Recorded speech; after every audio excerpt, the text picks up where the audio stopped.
अब आते हैं हम आर्टिकल 52 की ओर। आर्टिकल 52 देश के जो प्रेसिडेंट होता है ना, उसका पद के बारे में जिक्र किया गया कि एक देश का राष्ट्रपति होगा। तो उसका चुनाव कैसे होगा वो 54 में दे रखा है। और अगर चुनाव हो भी गया, उसके बाद अगर ये मनमानी ढंग से काम कर रहा है, संविधान के नियमों का उल्लंघन कर रहा है, संविधान के अकॉर्डिंग नहीं चल रहा है, तो इसको हटाएं कैसे, तो वो 61 में दे रखा है इसका जिक्र। तो इसको बोलते हैं impeachment of the president, Hindi में बोलते हैं महाअभियोग चलाना राष्ट्रपति के ऊपर। आर्टिकल 72 राष्ट्रपति को क्षमादान की शक्ति प्रदान करता है।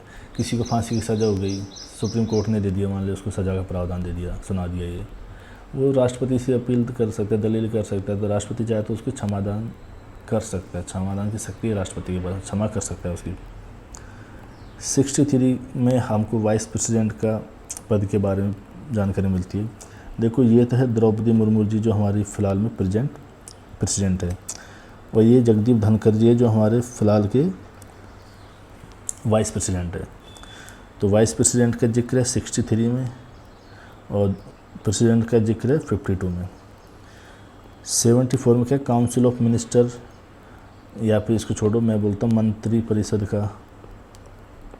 परिषद होती है जो सलाह देती है किसको, राष्ट्रपति को। ये सलाह देती है पीएम को, पीएम बात करता है राष्ट्रपति से, उसके अकॉर्डिंग देश चलता है। तो ये जो मंत्री परिषद है ना, इसका जिक्र है 74 में। 76 में attorney general for India, Bharat का महान्यायवादी, इसको हिंदी में बोलते हैं महान्यायवादी, या देश का जो सर्वोच्च कानून अधिकारी होता है ना, वो यही होता है। किन से मिलकर पार्लियामेंट का निर्माण होता है, राष्ट्रपति, लोकसभा, राज्यसभा, इनसे मिलकर बनती है पार्लियामेंट। प्रेसिडेंट को बोलते हैं हेड ऑफ द नेशन, इसको भारत का प्रथम नागरिक ही बोलते हैं। लोकसभा, इसको हाउस ऑफ द पीपल बोलते हैं, जनता है, यहाँ पे जनता चुनकर भेजती है। राज्यसभा है तो इनको हर एक स्टेट में से, स्टेट की जो असेंबली होती है, विधानसभा होती है, उनमें से चुन के आते हैं ये, तो इनको जनता सीधा नहीं चुनती है। अब देखो हाउस ऑफ द पीपल, इसकी सीट है 550। संविधान लागू हुआ था जब 552 थी, पर 104 अमेंडमेंट हुआ था 2020 में, तो ये 550 कर दिए। तो ये दो कौन सी हटा दी, ये दो थी एंग्लो इंडियन की रिजर्व सीटें थी कि दो तो एंग्लो इंडियन होने चाहिए, तो वो हटा दी, तो आज 550 है। ये मैं अभी बताया ना 550 और 552, ये कैपेसिटी है, मैक्सिमम सीट इतनी हो सकती है, ये संविधान में लिखा गया है। पर इनके ऊपर सब सीटों के ऊपर इलेक्शन होता है तो नहीं। पहले 545 सीटें भरी जाती थी जब 552 थी, अब दो हटा दी तो ये कितनी हो गई 550, तो ये कितनी हो जाएगी 543। तो 543 के ऊपर इलेक्शन होता है, ठीक। ये प्रेसिडेंट है। अब पार्लियामेंट का कोई भी मेंबर है उसको एमपी बोला जाता है, मेंबर ऑफ पार्लियामेंट, चाहे वो लोकसभा को चाहे राज्यसभा को, उसको क्या बोला जाएगा, मेंबर ऑफ पार्लियामेंट। तो पार्लियामेंट का तो जिक्र है आर्टिकल 79 में, राज्यसभा का जिक्र है 80 में, लोकसभा का जिक्र है 81 में, और प्रेसिडेंट का जिक्र है 52 में। अच्छा, अटॉर्नी जनरल फॉर इंडिया कौन है अभी फ़िलहाल में, आर वेंकटरमणी, इसको देश का सर्वोच्च कानून अधिकारी भी कहा जाता है। 16 नंबर के हैं में है राज्यसभा का, 81 में है लोकसभा का। 93 में आता है ये जो लोकसभा है ना, इसको जो लोकसभा को हेड करता है उसको बोलते हैं अध्यक्ष या फिर उपाध्यक्ष। राज्यसभा को जो हेड करता है उसको बोलते हैं सभापति या उपसभापति, ठीक है। तो ये 93 में क्या है, लोकसभा के अध्यक्ष और उपाध्यक्ष के बारे में लिखा गया है। 110 बताता है हमको मनी बिल के बारे में, 112 हमको बताता है जो बजट आता है हर साल पास करती है सरकार, उसके बारे में। 110 मतलब कौन सा बिल है जो मनी बिल है होगा, उसकी डेफिनेशन है इसके अंदर। 112 क्या है कि हर साल जो एनुअल फाइनेंशियल बजट आता है ना उसके बारे में जिक्र है 112 में। 123 क्या है, राष्ट्रपति को अध्यादेश अध्यादेश जारी करने की शक्ति है। अध्यादेश क्या होता है, एक प्रकार का कानूनी ही होता है वो, पर उसकी एक लिमिटेशन होती है क्योंकि बाईपास तरीका है कानून बनने का। अब बाईपास तरीका कानून बनने का मतलब, इसका मतलब ये है कि कोई कानून बनता है ना तो वो एक प्रक्रिया से गुजरता है, वो उस प्रक्रिया में समय लगता है, तो उस प्रक्रिया से ना गुजर कर सीधा उसको कानून का दर्जा दे देते हैं, पर उसको अध्यादेश बोला जाता है, उसकी लिमिटेशन होती है, तो उसको बोलते हैं, वो पावर है प्रेसिडेंट के पास। 124 क्या है, सुप्रीम कोर्ट के गठन के बारे में, स्थापना के बारे में बताता है 124। 125 इसके जो जज होते हैं उनकी सैलरी के बारे में बताता है। 126 क्या बोलता है, एक्टिंग चीफ जस्टिस, मतलब कार्यवाहक मुख्य न्यायाधीश। कार्यवाहक मुख्य न्यायाधीश का मतलब है कि राष्ट्र, ये आपको समझ में आ गया। 127 क्या है, एडहॉक जज। एडहॉक जज क्या होता है कि सुप्रीम कोर्ट को लगता है कि भाई इतने सारे मामले फंसे पड़े हैं और टाइम बहुत लग रहा है मामलों को सुलझाने में, क्या होता है, इनको हिंदी में तदर्थ न्यायाधीश बोलते हैं। किसी विशिष्ट मामले में परियोजना या समय अवधि के लिए नियुक्त किया जाता है। मानक न्यायाधीश, जो सुप्रीम कोर्ट के जो न्यायाधीश होते हैं ना उनसे अलग होते हैं। कौन होते हैं, ये हाई कोर्ट होते हैं जो स्टेट के, उनके चीफ जस्टिस वो होते हैं। विशिष्ट समय के लिए पारंपरिक प्रक्रिया द्वारा चुना जाता है।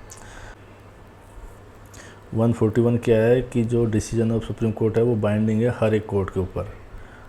148 क्या है, CAG, comptroller and auditor general, Bharat का महालेखाधिकारी, तो वो आर्टिकल 148 के अंदर है। और 149 में क्या है, उसकी ड्यूटीज़ क्या है, उसकी पावर्स के बारे में है। 153 क्या है, गवर्नर ऑफ स्टेट, जो राज्यपाल है उसका जिक्र है 153 में। 161 क्या है, पार्डनिंग पावर ऑफ गवर्नर, जैसे राष्ट्रपति के पास क्षमादान की शक्ति है उसी प्रकार गवर्नर के पास क्षमादान की शक्ति है, पर वो शक्तियों में थोड़ी तुलना में देख की जाए तो इनके पास कम होती है गवर्नर के पास, राष्ट्रपति के पास ज़्यादा होती है क्षमादान शक्ति। 165 जैसे हमने 76 में पढ़ा था अटॉर्नी जनरल फॉर इंडिया, तो इसी प्रकार यहाँ पे एडवोकेट जनरल ऑफ स्टेट। 213 है पावर ऑफ गवर्नर, तो ये जैसे राष्ट्रपति अध्यादेश जारी कर सकता है तो इसी प्रकार राज्यपाल भी अध्यादेश जारी कर सकता है 213 के तहत। 214 हमको हाई कोर्ट के बारे में बताता है कि 226 है जो रिट जारी करता है ना हाई कोर्ट, तो रिट जारी करने की पावर है 226 के अंदर लिखी गई है। 243 भी ये ग्राम सभा ग्राम पंचायत से जुड़ी हुई है, 243 आ जाए तो मतलब ग्राम सभा ग्राम पंचायत से जुड़ा हुआ है। 280 बोलता है फाइनेंस कमीशन के बारे में। वित्त आयोग, वित्त आयोग क्या होता है, फाइनेंस कमीशन, हर 5 साल में इसका गठन होता है। ये बताता है कि सेंटर के पास जो टैक्स कलेक्शन हुआ है उसमें से कितना % स्टेटों को बांटना है, तो हर 5 साल के अंदर इसका गठन होता है। 300 क्या, राइट टू प्रॉपर्टी, जो क्या था फंडामेंटल राइट, उसको एक लीगल राइट बनाया था, वो यही है right to property legal right, article 301 के अंदर। 315 यूपीएससी के बारे में बताता है, 315, 324 इसको छोड़िए, ये काम का नहीं है। 338 काम का है जो SC ST के लिए जो कमीशन बनाया नेशनल लेवल का, तो 338 में है। 343 ऑफिशियल लैंग्वेज क्या होगी यूनियन की, उसके बारे में जिक्र है 343 में। 345 में क्या है, इसको हटाओ। 348 में क्या है, कौन सी लैंग्वेज यूज हो सकती है सुप्रीम कोर्ट या हाई कोर्ट में सुनवाई के दौरान, इंग्लिश, हिंदी या फिर लोकल, तो 348 पता होना चाहिए आपको पता।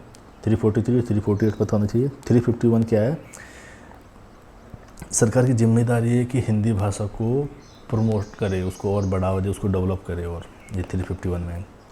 352 में क्या है, नेशनल इमरजेंसी। नेशनल इमरजेंसी मतलब राष्ट्रीय आपातकाल। राष्ट्रीय आपातकाल कब लग सकता है, या तो किसी देश ने हमारे ऊपर आक्रमण कर दिया हमारे देश के ऊपर, या फिर किसी देश के साथ हमारा युद्ध हो गया, या फिर देश के अंदर गृह युद्ध छिड़ गया है, सशस्त्र विद्रोह हो चुका है यहीं पर देश के अंदर ही, तब नेशनल इमरजेंसी लगती है।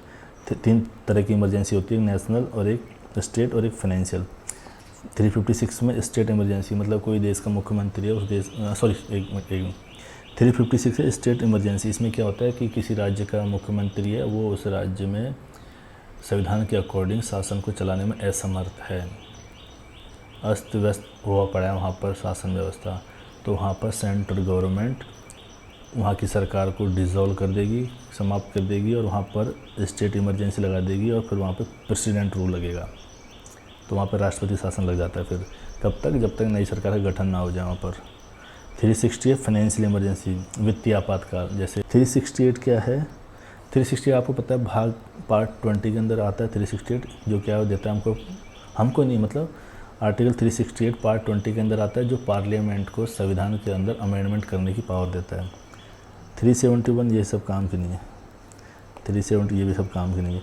395 काम का है। ये क्या बोलता है कि जो इंडियन इंडिपेंडेंस एक्ट जो 1947 था और गवर्नमेंट एक्ट ऑफ इंडिया 1935 था, ये अब समाप्त हो चुके हैं। मतलब जब तक संविधान नहीं बनाता ना, तो उससे पहले यहाँ पे जो शासन चल रहा था देश के अंदर, वो इन दोनों के अकॉर्डिंग चल रहा था। ये दो एक्ट थे, इनके अकॉर्डिंग यहाँ पे कानून व्यवस्था, शासन व्यवस्था चल रही थी। तो जैसे ही संविधान लागू हुआ तो उसमें लिख दिया कि भाई अब संविधान लागू हो गया, अब तुम्हारा खेल खत्म। तो ये लिखा हुआ है 395 में।